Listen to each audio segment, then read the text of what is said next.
Howdy Earthlings, in honor of the YouTube's yearly push of my Citra video, I'm digging up another old as heck original species that we've mostly forgotten about. I appreciate YouTube showing my videos to people again, but I'd like it if YouTube realized I made more than one video.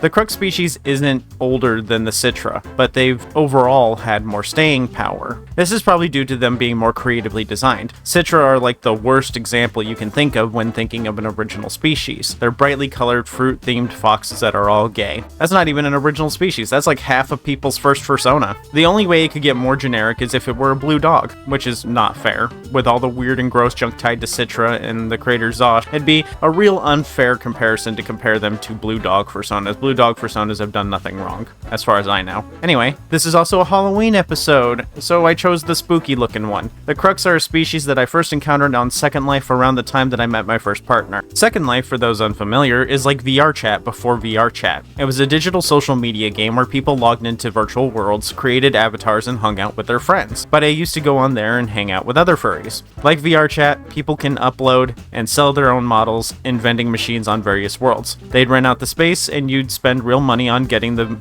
models. This is where I first encountered the Crux. They were a demented sort of species with an uncanny, twisted yet cartoony appearance. So, of course, they left an impact on me, and why I still remember them. Semi-related to the Crux, a few times I've been accused of making my videos by copying a wiki page. Wikis are never a resource for me, because they tend to be out of date or easily vandalized by people. My main resource is usually talking directly to species creators and asking them if they'd like to help me with that video. If not, I just ask where the most reliable information is hosted, and I use that. Most of the time, they do not message me back. I'll often try to join the community, realize how many hoops I have to jump through just to see info channels on their Discord, and then I just give up. This is probably the first video since Citra or Volley where a wiki was actually useful for me. Crux as a species dates all the way back to 2006. A lot can happen over the course of 19 years. Sites come and go, and thus information becomes harder to find. Gem raptors, for example, have almost entirely had their information wiped from the internet until I tracked down the owner. Video for that on the end card. The short of it, couldn't find the info, and with some help from the community, I was able to track down the original creator while also scaring the crap out of them. Remember, no one is safe from a YouTuber tracking them for content. So the wiki having a lot of info is super appreciated. It was harder to make websites 2 decades ago. They didn't have things like card pages. Forums got deleted recently in favor of Discords. Aminos die off. You get the idea. Anyway, Crux were made by Malik Cleaver and are an open species. Anatomy.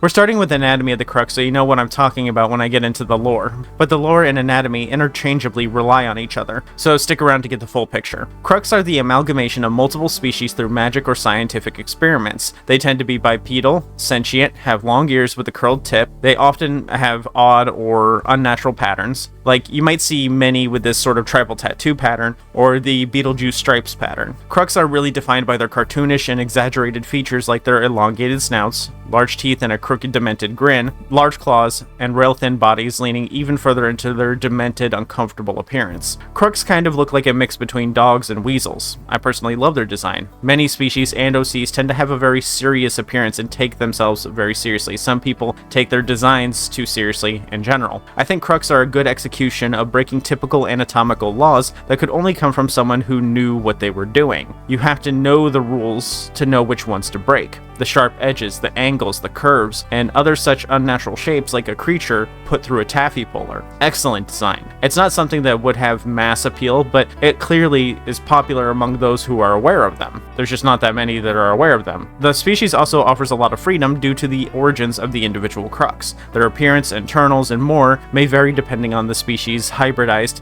and the methods of their hybridization. You might imagine how magic, alchemy, and the many different sciences might influence their appearance. My mind immediately goes to Frankenstein-esque designs with bolts and stitched flesh. The lore, though, actually remains pretty scant and doesn't become fully fleshed out until a decade after their creation in 2016. Gender. Crux are primarily genderless, but can be anything based on mutations, their creation, and what their diet contains. A lot of them didn't have a choice in their shape, so one could be a trans Crux, not agreeing with the body they were given. This applies to their downstairs hookup as well. It could be legit anything down there. It is a haunted mansion of genitalia down there. Like a loot box, but for balls. Because of this, it's not possible for Crux to reproduce in any sexual way. Subtypes. The The Crux species doesn't have an actual set of subtypes that many other species might have. There are color variants, but those are based on the models released on various platforms. Each one is a recolor of the previous with some symbol differences on them. These symbols come from alchemy and Kabbalah, which is Jewish mysticism. That's a whole lot to get into, and gets into conspiracy theory, and gets into Wendigoon video style territory. Not something for me to get into. These symbols have ties to the occult, magic, alchemy, mysticism, supernatural, religion, and all of that. My opinion is the inclusion of Kabbalah is a little weird, but I get it. It's hard to come up with entirely new stuff. Besides, these symbols are mostly used by the community as a guide for the creation and origin of their Crux. These themes are also used in the naming of the color schemes by being a mixture of different languages. I've been putting them on the screen. I will not be trying to pronounce any of these. Lore. Alright, we're finally on to the meat of the Crux. You already got a good taste of it though. Crux are creepy creatures with creepy occult origins that are creepy. The story starts with a group of researchers who discovered a grimoire, an ancient tome of magic. Upon further study, they noticed inside were various experiments. Many were immoral, unethical, cruel, and morbid, especially in regards to the gathering of the materials for the experiments. So they chose to perform the experiments in a morgue in an abandoned asylum. In order to make the creatures from the grimoire, they needed fresh body parts from humans and animals. This construct made from flesh would play host to the spirit of the Crux, so pretty literally, Frankenstein's Fursona. This vessel is necessary for the Crux to enter our world. Being interdimensional beings, they exist between realities, worlds, and dimensions, only entering ours under the right circumstances. Since they are to cross into our dimension, they are named the Crux, the Latin word for cross. Once the vessel is finished, mutations are applied to the body. Any number of things could have gone wrong in the process, but it was a success.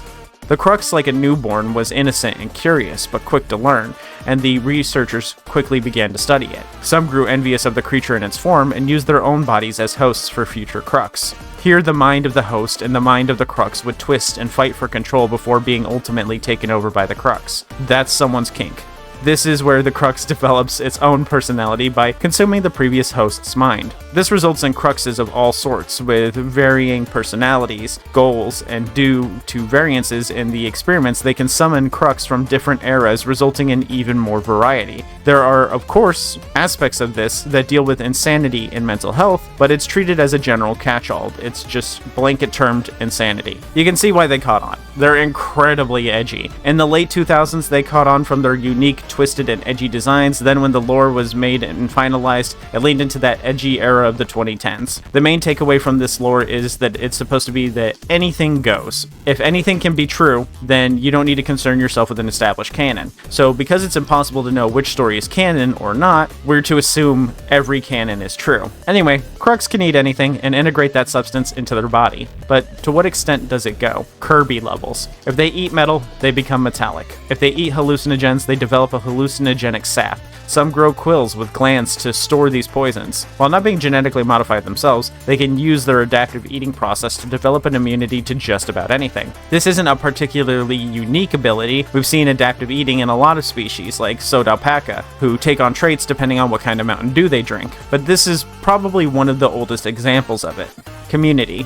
If there is a formalized gathering place for this species, I can't find it. You can of course find them online through Secondlife and VRchat. The age of this species explains why we don't have much of a unified group for these creatures. The best they would have had in 2006 is Secondlife and maybe a forum or a chat. In 2016, they also wouldn't have had a Discord. And people don't like making web pages. More recently, a version 3 of the model has been made. They're more realistic now. Version 3, being released in 2023, shows that the community is still being worked on and exists.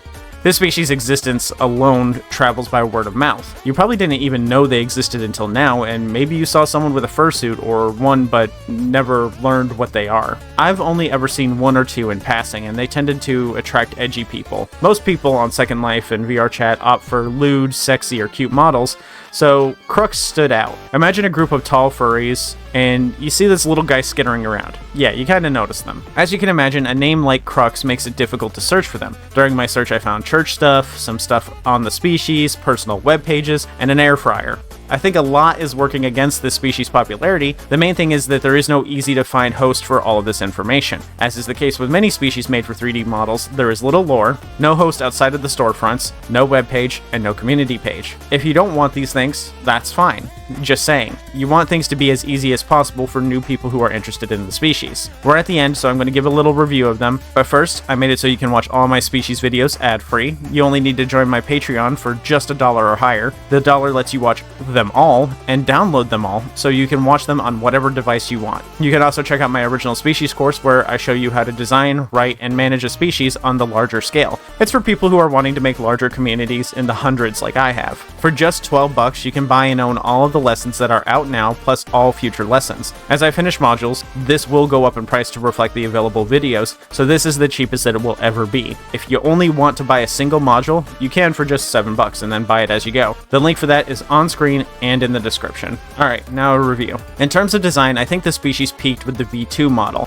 When I think of Crux, it's the one that I think of immediately. Truly iconic design. I like that Malik is continuing to work on the species and update it, but I feel like something was lost in the transition to a more realistic style. The realistic designs are still very, very cool. They're very rat-like now. The lore is edgy, bare bones, and there isn't a host for the info, and if there is, it's not easy to find. No community center. It's very, very much, hey, neat rat.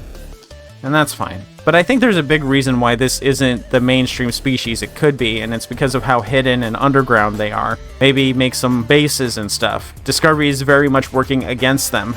If you like this video, remember to tip your alien. I take likes, subscribes, and candy corn. Thanks for watching, and thanks to the supporters. People like patrons, members, and people who get courses and merch keep things running. I really didn't think the course was going to do as well as it has been, so I really appreciate that. Let's give a bonus third thank you to the patrons and members like Taito Phoenix, Aspirin Artist, Paper, Faye Penguin, Momentary Unicorn, Aurora the Puppy Moth, Sly, Nat, Marius, Yeenie, Worm Syrup, Rask, Beeve, Sly Again, Colorado Blue, Vader Sun, Linky, Linky Again, Willie P, Splackjack, TG Dante, who also made this background, and Malding Brick. I'll see you all later. I need to get the Crux funk out of my couch. They look like they don't bathe, and they definitely smell like it too.